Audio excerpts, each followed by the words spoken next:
Jai Hind all, this is Assistant Professor Gagandeep Singh from Ajay Kumar Garg Engineering College, EC Department. This is a lecture series on analog signal processing. This subject is also known as the analog filter design, analog signal processor design, etc. Here we are discussing it as analog signal processing. So, analog signal processing, to understand this, first of all we have to understand what is analog signal processing. The main key element of this analog signal processing is signal. So, signal is a fundamental quantity of representing some information. For example, some voltages, currents, temperatures, all these are kind of a signal. So, a signal is a one or more independent variables which contain some information. General example, we can take it as a sound signals. Sound signal can be taken as a pitch or frequency or amplitude or volume as a function of time. That means, as I am speaking, how my pitch is varying, how my frequency is varying, all these are varying. So, there are one or more independent variables, as I have told you, pitch, frequency, etc., which contain some information. So, mathematically we can say that a signal is a mathematical representation of any physical quantity. For example, we have taken it as a voltage, current, temperature or voice. So, we can classify the signal in different ways. For example, the deterministic and the probabilistic signals, the signals that can be predicted or determined. Then continuous or discrete signals, signals which are continuous in time domain and discrete in time domain. Then we have periodic and aperiodic signals, signals which are periodic, which are repeated after some time, which are not repeating, etc. Then the energy and the power signals, which contain finite energy or finite power. Accordingly, we can classify it as a energy or a power signals. Then we have causal or non-causal signals, and lastly we can divide it as a even or odd signals. But we want another classification of the system as analog on digital. Our interest is in analog signals. There is another type of signals which is digital signals. So, if we compare these things, analog signals are the signals which are continuous. Continuous means it has infinite range of values for infinite time, and it can have more exact values or it can have any value at any interval of time. That is the analog signal. On the other side, there is a digital signal which is a discrete signal. Discrete signal is example shown here, simple digital pulse which has a value of 0 or 5 volt. So, it has two values, finite values 0 and 5 volt. As we know that it is either 0 or 1. Logically 0 or logically 1 can be given by 0 volt or 5 volt. So, these have finite range, and the value at any interval of time will be lies only between these finite range values. The advantage of this getting finite values is that it is easier to work with, whereas analog signals are difficult to work with. So, when we have difficulty in processing or difficult to work with, still we need analog signals, and analog signals are of prime importance. So, if we go the processing, the second part of analog signal processing is the processing. The processing is done through system. A system is a physical set of components that takes a signal and gives a signal. It takes one form of input signal and it may give another form of signal that is known as the output. The output is generally given as a response, and the input of the signal, an input, is known as the excitation. The input is known as the excitation. So, we give excitation over here and we get response over here. In between, there is some processing done by some system. So, this system performs some processing dependent upon the mathematical model which can be given by a piece of codes of software or some components or some physical devices whose input is given as the excitation input signal, and after some operators, after some operations or after some transformations, it produces some response. The operators or transformers are known as the systems or processing. So, in a system we will have excitation that will be given to a processing unit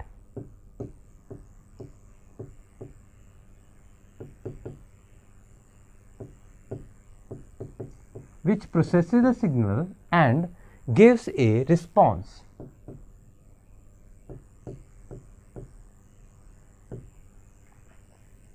So, our aim is to design this system. This whole subject involves to design a system which can give the required response from the given excitation. So, as we have seen that analog signal processing has some issues, difficulty to work with is the main disadvantage of analog signal processing. Still, we need analog processing. The basic requirement of analog signal processing comes from that information in the system that is given is analog. Basic nature of system is analog, as well as if we do not process it digitally, it will be a output that will be an analog signal. So, an electrical communication system which may be a wired or wireless is fundamentally transformation of the information from one place to the other place. Now, when information is collected from environment, that is generally analog. So, information is analog.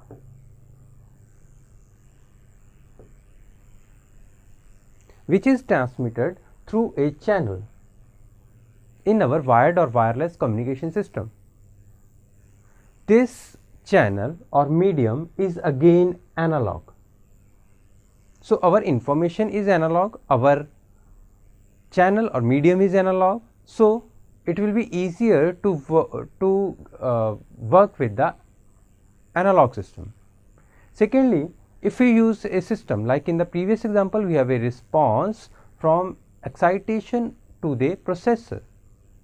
Here, the information given to the system is analog. The system can be taken as an analog. So, if we take analog signals, one processing of converting it analog to digital will be reduced.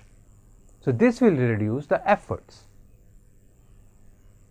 Secondly, the losses or the errors created by the digital signal will be reduced. For example, to convert infinite range of the values to the finite range of values, we have reduced the values. This reduction of values will create some errors. So, when we have analog signals, this error will be reduced.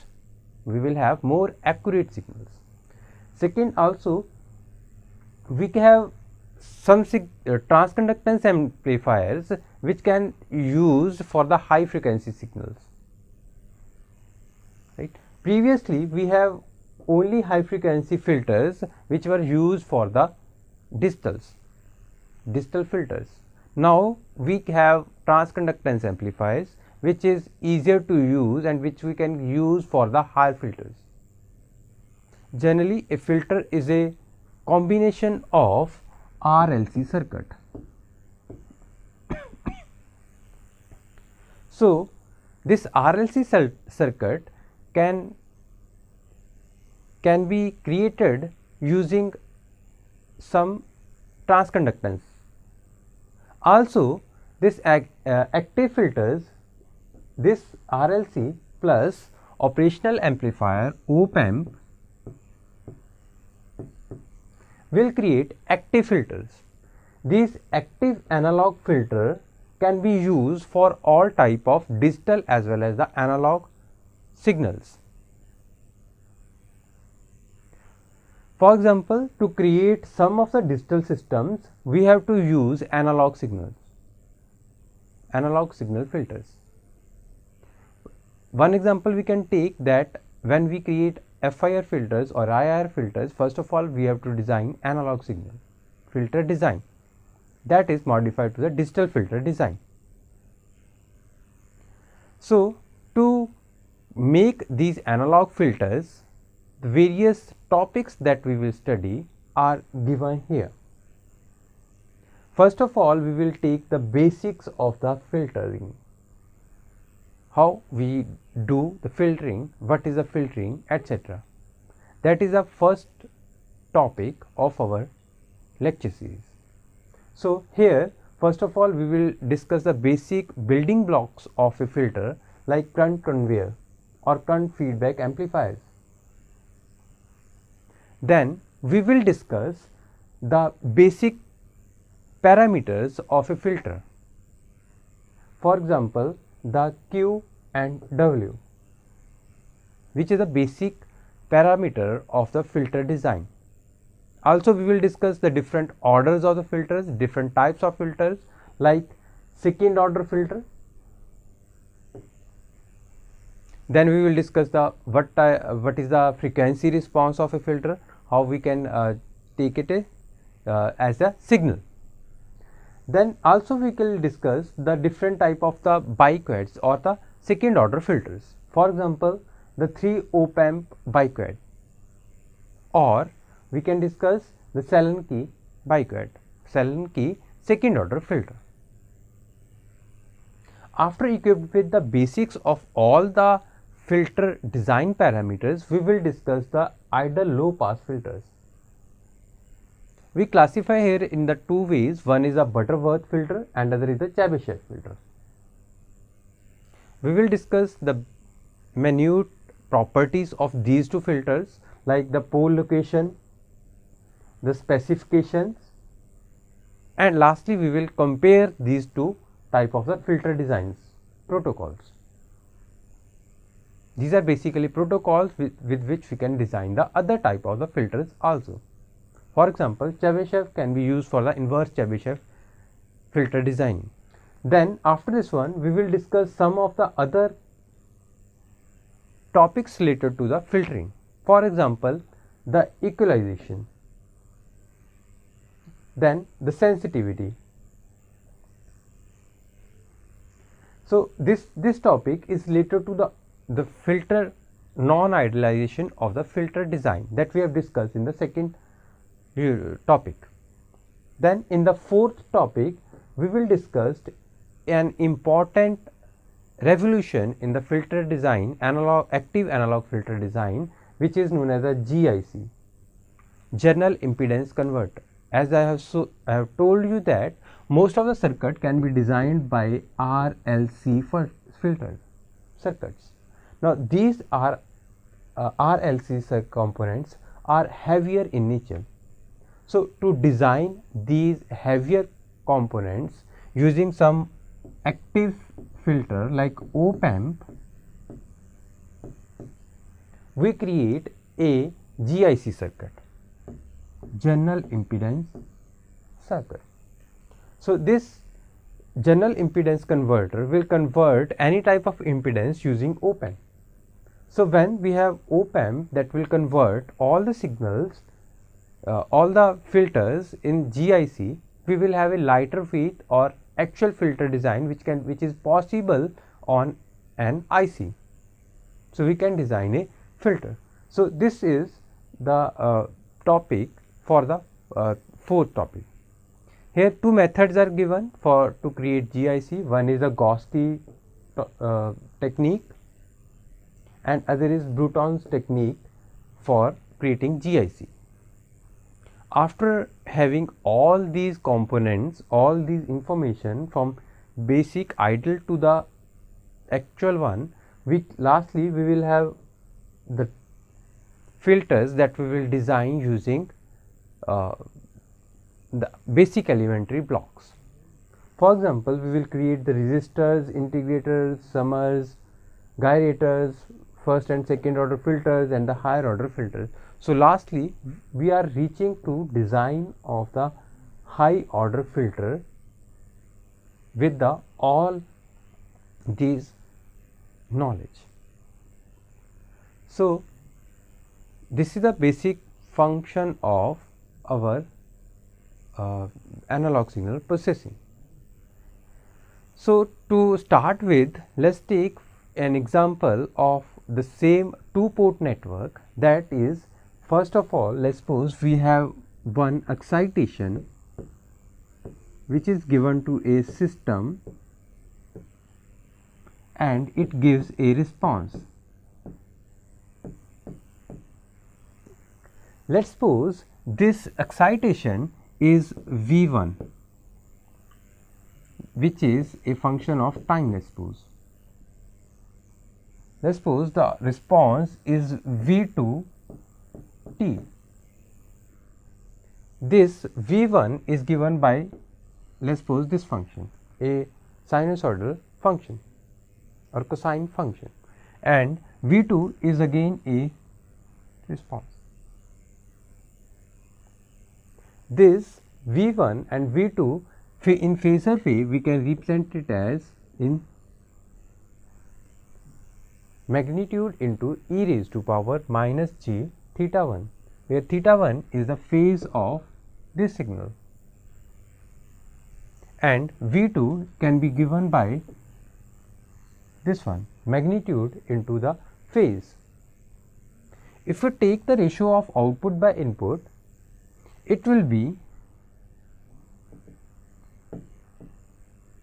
output by input, it will be V2 magnitude e raised to power j theta 2 upon V1 e raised to power j theta 1.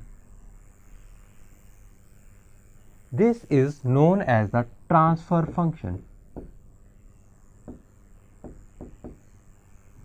Transfer function of a this system generally transfer function is taken as a Laplace transform in S domain or imaginary domain j omega. Now dependent upon this transfer function we can have different types of filters. So basically the basic type of filters are dependent upon the pass band and stop band.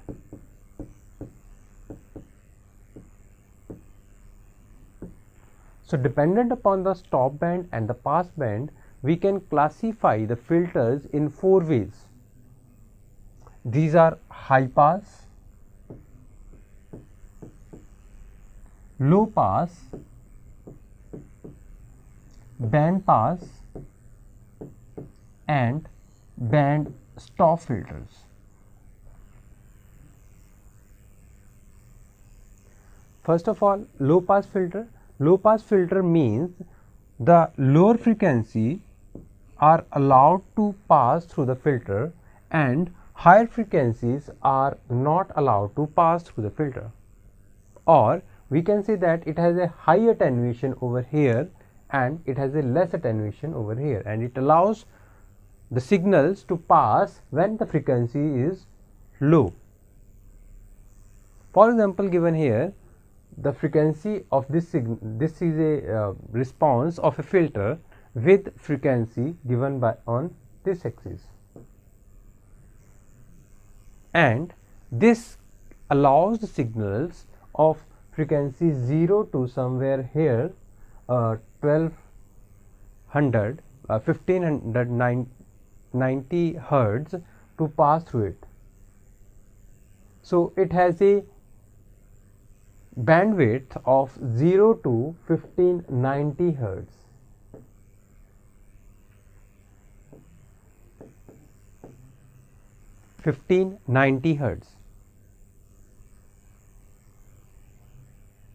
Also it has a cutoff frequency given by 0 to Fc,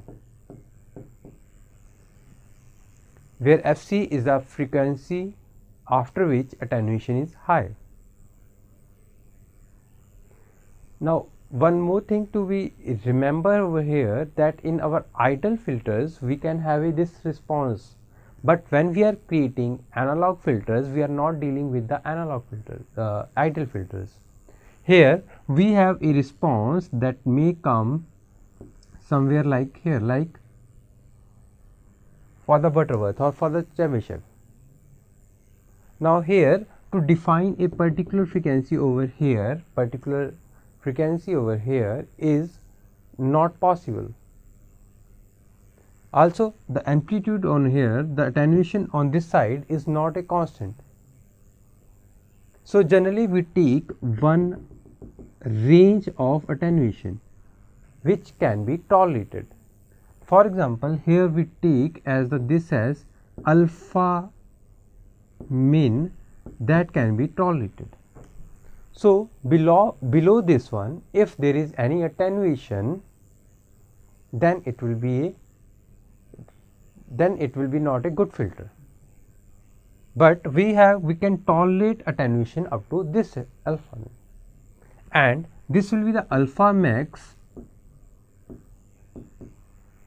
above which we do not want any attenuation. And for this value we may not come to the value at zero value at the same time. So we take some tolerance over here as alpha max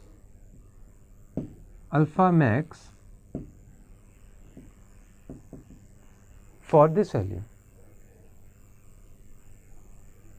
So attenuation plays important role, this range of attenuation plays important role while selecting or while designing a filter. The second type of filter is a high pass filter. The response of filter is such that the attenuation at the lower part is high and it do not allow to pass through it,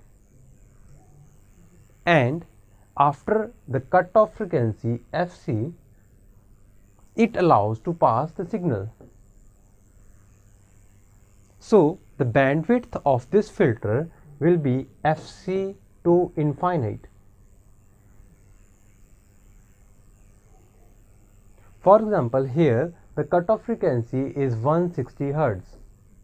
So the cutoff frequency is 0 to infinite hertz. The cutoff frequency is taken where there is a attenuation of -3 dB. So the next type of filter is the band pass filter, which is a combination of low pass plus band pass high pass filter. The low pass filter has a cutoff frequency of 600 hertz, let's suppose, and so this low pass filter will have a response like this value, and a high pass filter which has a response like this one with cutoff frequency of 400 hertz. So, if we join these two, we can see that at this point this response, this attenuation is high. So, we have to remove this will be removed. So, the overall response will be the response that we are required. Here the cutoff frequency is 400 600. So, we have bandwidth given by 400 to 600 hertz. So, these are the basic type of the filters that we will discuss in the whole subject. So, this is all about the analog signal processing. Here we have discussed what is analog signal processing, then we have discussed the need of analog signal processing. We have briefly discussed the roadmap to discuss the all topics of analog signal processing, and at the end we have discussed the basic 4 types of the analog signal processors, that are filters, which are low pass, high pass and the band pass filter. Thank you.